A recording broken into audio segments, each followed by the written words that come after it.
हमारे बीच में उत्तर प्रदेश के पूर्व उप मुख्यमंत्री,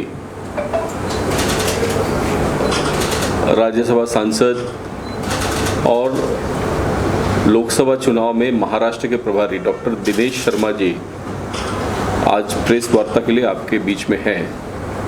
मैं आप सभी का स्वागत करते हुए डॉक्टर दिनेश शर्मा जी से अनुरोध करूंगा कि वो प्रेस की शुरुआत करें। धन्यवाद। मैं कई दिनों से महाराष्ट्र के प्रवास पर हूँ और अभी तक 25 लोकसभा क्षेत्रों में की बैठकों में रहना हुआ है और पूरे भारत का जो परिदृश्य है उसका एक विशाल स्वरूप मुझे महाराष्ट्र में देखने को मिला है। महायुति के प्रत्याशी केजे घोषित हो चुके हैं अधिकांश जगहों पर और कुछ सीटें रह गई हैं जिसमें जल्दी ही हमारे प्रत्याशी घोषित होने हैं। हालांकि भारतीय जनता पार्टी एक कैडर बेस्ड पार्टी है और हम लोग चुनाव केवल सत्ता प्राप्ति के लिए नहीं लड़ते हैं, हमारा एक एजेंडा होता है। इसलिए हम घोषणा पत्र जारी नहीं करते, हम संकल्प पत्र जारी करते हैं। और पिछली लोकसभा के चुनाव में 19 में हमने संकल्प पत्र में श्री राम जन्मभूमि मंदिर का निर्माण के प्रति संकल्पित होना, ट्रिपल तलाक के बारे में, 370 के बारे में, CAA के बारे में इस बार भी हमने दिया है और जो संकल्प लिया था बीजेपी ने उसे पूरा किया है। और इतना कह सकते हैं कि 10 साल में जो संकल्प पूरे हुए हैं, आने वाले जो 5 वर्ष हैं उसमें और बड़े संकल्प पूरे होने हैं।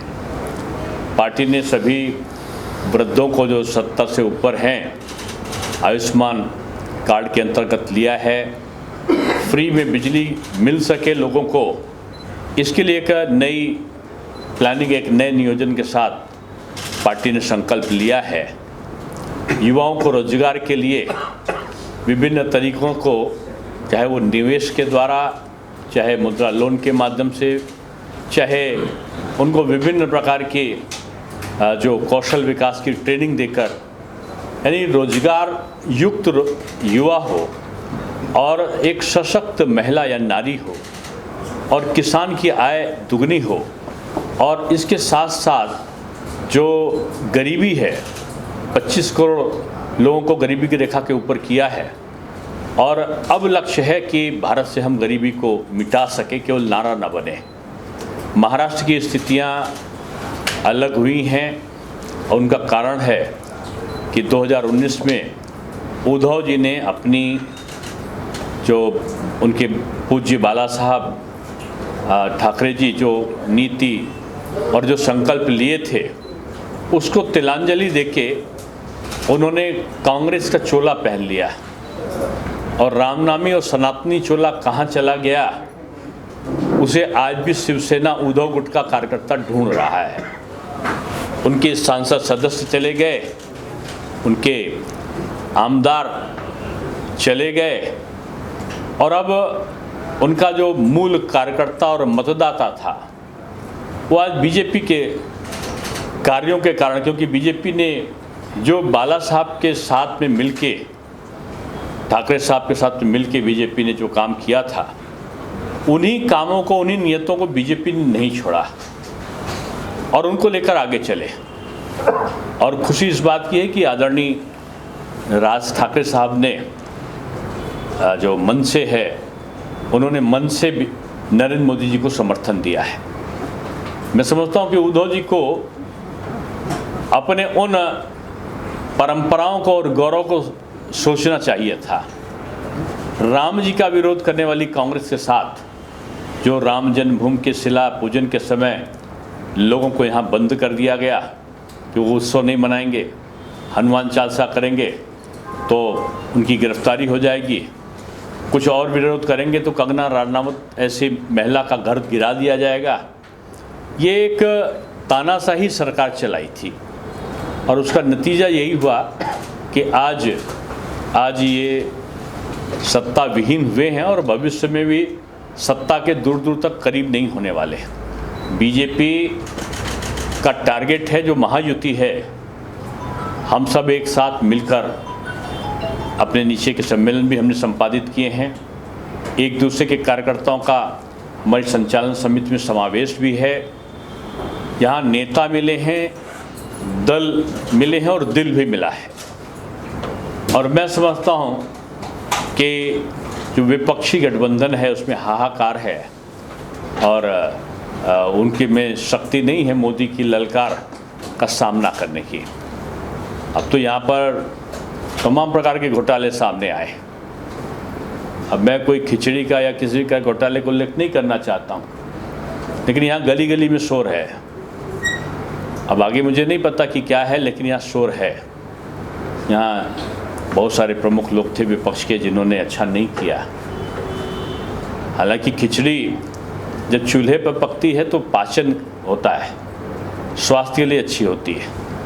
जब खिचड़ी दिमाग में पकती है और झोली भरने के लिए पकती है, तो दिमाग में जिनकी खिचड़ी पकती है वो राजनीतिक स्वास्थ्य को खराब करती है। मैं समझता हूँ कि जो महाबिगाड़ी संगठन है, उस महाबिगाड़ी संगठन में खिचड़ी दिमाग में पकी है कुछ नेताओं के, और इस लोकसभा चुनाव में उनका राजनीतिक स्वास्थ्य खराब होने वाला है। आज भी पार्षदों की बैठक हुई है, हमारे जो आमदार हैं, एमएलएज हैं, उनकी बैठक हुई है, हमारे पदाधिकारियों की हुई है। और बीजेपी का संगठन एक बहुत प्रभावी संगठन है, जिसको हम बोलते हैं कि सुपर वॉरियर्स, यानी हमारे उत्कृष्ट योद्धा जो चुनाव के हैं।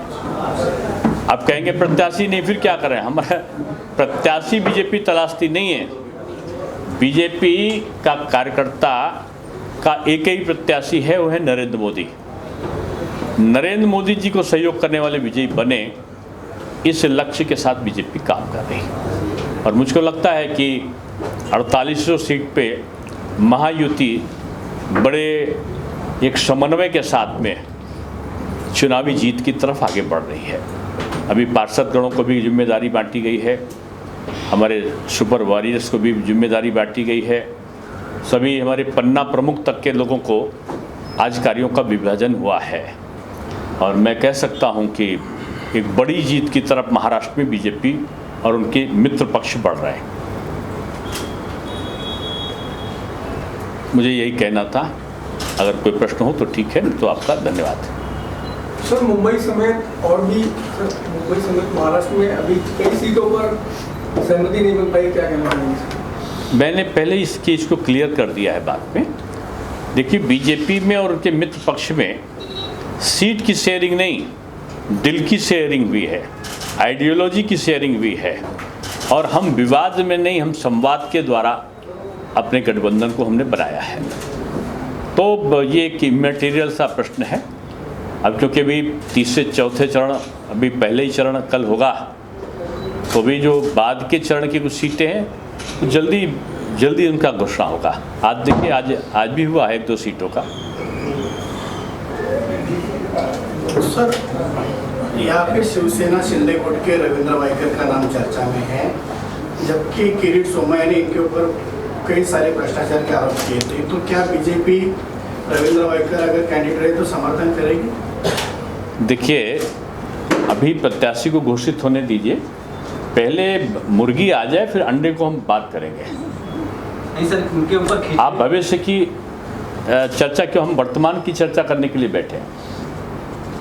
हम वर्तमान की चर्चा कर रहे हैं। जब भविष्य में कोई आएगा, कौन आएगा ये भी आप ना बता सकते ना मैं बता सकता हूँ, ये पार्लियामेंट्री बोर्ड बताएगा, और पार्लियामेंट्री बोर्ड हम थोड़ी हैं। आने दीजिए, प्रत्याशी तय होने दीजिए, फिर आपके प्रश्न का जवाब दिया जाएगा। उत्तर पश्चिम के मतदार संघ में कब उम्मीदवार तय होगा? समय तो बहुत जा रहा है, भाजपा के। मैंने कहा ना, ये अंतिम चरण का वाला चुनाव है 20 मई को, जल्दी सी घोषणा हो जाएगी। हमारे लगभग सभी हो चुके हैं, 2-4 जगह बाकी है, वो भी हो जाएंगे। उत्तर भारतीयों का रुख अब तक कैसा रहा? आप कई जगहों पे दौरा किए, नागपुर और महाराष्ट्र वासियों का रुख भाजपा के पक्ष में है। भाजपा हमेशा से ये उत्तर भारतीय और मराठे में जो लोग बांटते हैं, जो महाराष्ट्र में लग रहा है वो वीर शिवा का मानने वाला है, तो इसलिए सभी बीजेपी के साथ हैं। उसमें गुजराती और उत्तर भारतीय और ये सब सभी शामिल है उसमें। मुंबई की और महाराष्ट्र की कई सीटें अभी भी जिनका अभी तक नाम सामने नहीं आया, खास करके उत्तर पश्चिम जहां पर हैं, इस सीट से महायुति का उम्मीदवार कौन होगा? मैंने पहले भी आपको इसका उत्तर दिया है और मेरा उत्तर फिर से, इसीलिए बीजेपी सबको साथ लेके चलती कि सबके साथ अच्छा हो, किसी के साथ कोई गलत ना हो। और यहाँ पर वो लोग महाराष्ट्र का हित नहीं चाहते हैं जो उत्तर भारतीय और महाराष्ट्र के लोगों के बीच में दूरी पैदा करना चाहते हैं। जो महाराष्ट्र में रह रहा है वो वीर शिवा की संतान है और छत्रपति महाराज शिवाजी महाराज की जो आन बान शान है वो महाराष्ट्र नहीं पूरे भारतवर्ष की है। इसलिए यहाँ का हर व्यक्ति उनको अपना आराध्य मानता है। अब तक आपकी इतनी सारी बढ़ावा जो बैठक हुई है, जितनी रिव्यू मीटिंग्स हुई अलग अलग प्रभागों में, उसमें अब तक क्या चीज़ें देखने को मिली है कि कितनी ये मंथन हुआ है, हमारा विचार मंथन हुआ है और मंथन में 48 सीटों की जीत का अमृत निकला है और उसमें ये उत्तर पश्चिम जीत में तो अमृत बहुत ज़्यादा मिला है हमको। लेकिन पूनम महाजन का अमृत अभी मिलेगा उस सीट? आप नाम लेते हैं, हमारी पार्टी के वरिष्ठ लोग हैं और उनका पार्टी के प्रति और पार्टी का उनके प्रति एक पारिवारिक परिदृश्य में रिश्ता है। इसलिए बीजेपी में जैसे मैं उप मुख्यमंत्री था, 25 तारीख को मैं उप मुख्यमंत्री मार्च में नहीं रहा 2023 में, आप मेरा अगर उठा के ट्विटर वो देखिए, 26 तारीख से मेरे दौरे लग गए और मैंने पूरे प्रदेश नहीं पूरे भारतवर्ष में भ्रमण किया, कार्यक्रम लगाया, पार्टी के लिए काम किया, मोदी जी के लिए काम किया। दायित्व का परिवर्तन एक सहज प्रक्रिया भाजपा में होती है, किसको इसमें हटाने की प्रक्रिया नहीं होती है। इसमें एक व्यक्ति को किसी से पहले हमको राज्यसभा का सांसद बना दिया गया, उसके बाद आज जो पूरे राष्ट्रीय हमको संयोजक बना दिया गया, जो विस्तारक योजना थी लोकसभा चुनाव लड़ाने की, अब एक नया दायित्व दे दिया गया कि मैं महाराष्ट्र का चुनाव लड़ाने का प्रभारी बनूंगा। तो बीजेपी दायित्व परिवर्तन करती है, किसी को पद से मुक्त नहीं करती, पहली चीज़ है। धन्यवाद सभी मित्रों का धन्यवाद। अंतिम चरण के या 20 मई को जो होने वाला चरण है, प्रत्याशी जल्दी घोषित हो जाएंगे। कौन प्रत्याशी घोषित होगा, अगर ये प्रश्न आपका है तो इसका उत्तर ये है जिसको पार्लियामेंट्री बोर्ड तय करेगा। लेकिन उत्तर पश्चिम लोकसभा सीट से बीजेपी अपना उम्मीदवार उतारेगी या ये पार्लियामेंट्री बोर्ड तय करता है, हम लोग प्रेस कॉन्फ्रेंस में बैठ के कैसे तय करेंगे? चर्चा क्या चल रही है, अनुमान क्या लगाया है? अनुमान हमने एक ही लगाया है, 48 सीटों पर विजय का। सर यहाँ पे उत्तर पश्चिम में बीजेपी के 3 एमएलए है और शिंदेगुट का भी 1 एमएलए है, तो ये सीट बीजेपी के पाले में जाएगी या शिंदे? अब की देखिए ना, जब हमने कहा दिल मिले हैं तो सीट की बात कहाँ आ गई? सीट शेयरिंग नहीं, हमारा दिल का शेयरिंग हुआ है, आइडियोलॉजी का शेयरिंग हुआ है। अब आइडियोलॉजी के शेयरिंग में कौन उनका है कौन हमारा, ये पराया वाला चीज़ अब नहीं चलेगी। सब उनका है, सब मेरा है। सिंधेगढ़ की तरफ से हम 48 सीट लड़ रहे हैं, हमको ये 2-4 सीट थोड़ी लड़ रहे हैं। इस सीट को लेकर सिंधेगढ़ बीजेपी बड़ा भाई है और बड़ा भाई अपने छोटे भाइयों का ख्याल रखते हुए अपने मोदी परिवार का, जो मोदी जी की जनता है, उसका ख्याल रखेगी। भाजपा से तो उज्ज्वला मोड़क का नाम सामने आया दिन से, इसके बारे में क्या कहिए? कहाँ से? हमारा जो पक्ष है भाजपा से उज्ज्वला मोड़क का नाम सामने आ रहा था 2 दिन से। अब मेरे सामने नहीं आया, अभी मेरे सामने आता है तो मैं आपको बताता हूँ। उज्जवल निगम की बात कर रहे हैं। मैंने उसका जवाब यही दिया है कि ये इस प्रकार का जो प्रश्न है वो उसका उत्तर केवल और केवल पार्लियामेंट्री बोर्ड दे सकता है।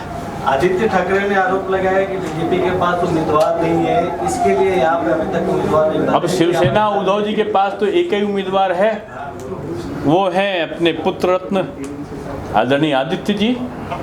शरद पवार जी के पास केवल एक ही प्रत्याशी है, वो है सुप्रिया जी। सोनिया जी के पास केवल 2 ही हैं, प्रियंका जी और राहुल जी, और तीसरे तो दामाद जी भी आ गए। उन्होंने जीजा जी ने कहा है कि मैं अमेठी से लड़ूंगा, अमेठी में टिकट मिलेगा तो वो चुनाव लड़ेंगे, टिकट नहीं मिलेगा तो घर में वो सास जी से और साले जी से लड़ेंगे। तो ये लड़ने वाले लोगों का कोई वो ग्रुप जो है वही महाबिगाड़ी गुट है, और जो महाबिगाड़ी गुट है उसका मुकाबला महायुति से है। महायुति मिलकर कर रही है, और आप निश्चित मान के देखिए कि 48 सीटों में कई सीटों पर ये अपना पूर्व का आधार पूरी तरह खोते हुए दिखाई देंगे। एक सवाल यह है कि आज बारामती सीट से महायुति और महाविकास अघाड़ी दोनों के उम्मीदवारों ने नामांकन भरा है। शरद पवार ने उसे प्रतिष्ठा का विषय बनाया हुआ है।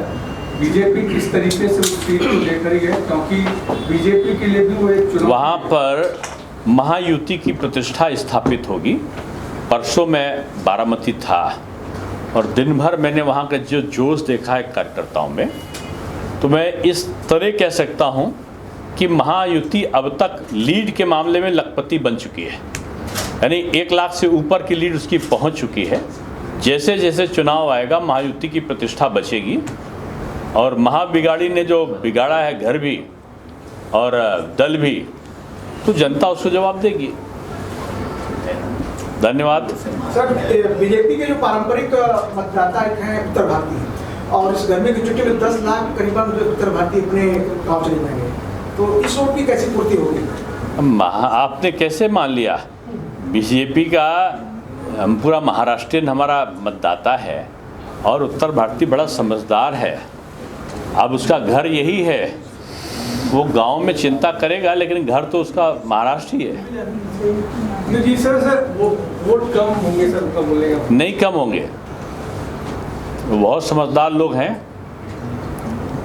और उत्तर प्रदेश में जो अलग अलग चरण पे हैं, जैसे जौनपुर, ये जो आपका जिस क्षेत्र के लोग,